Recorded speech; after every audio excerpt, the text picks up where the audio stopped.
Good evening, I'm Tammy Diller.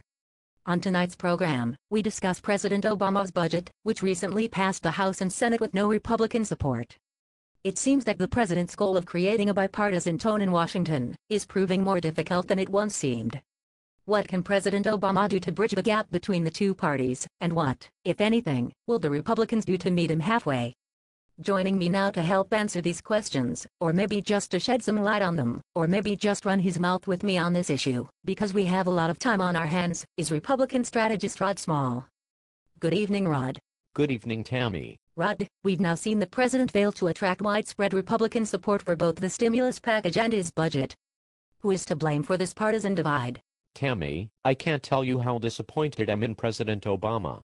He got elected by promising to change the tone in Washington, and frankly, I don't see any change in this budget. He's just offering more of the same partisan, liberal, big spending, big government agenda that has failed in the past. You know, I really have to make a note to myself not to ask questions if I already know what the response is going to be. So Rod, your position is that the president is to blame for the partisanship over this budget. Well, he's certainly not living up to the promise he made to the American people. You know, we proposed our own budget, and the president and the Democrats in Congress didn't even pay attention to it. If you want to be bipartisan, you have to at least listen to the other side. But he did invite Republican congressional leaders to the White House, and he did meet with them on Capitol Hill.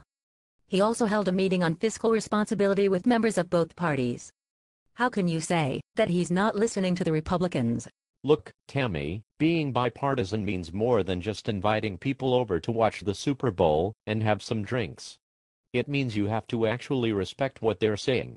Unfortunately, it seems like the president is more interested in kowtowing to the Acorn, ACLU, Bill Ayers, abortionist San Francisco Union crowd and the extreme left wing of the Democrat Party than in speaking to middle America. I'll give you an example of what I mean. At one of these meetings you talk about, did you know that the president actually told the Republican congressmen and senators, "I won"? That doesn't sound like changing the tone in Washington to me. But President Obama did win.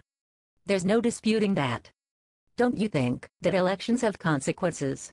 Of course elections have consequences. And big spending has consequences too, for our children and grandchildren who are going to be saddled with our debt. This budget is just plain irresponsible. We're spending like drunken sailors.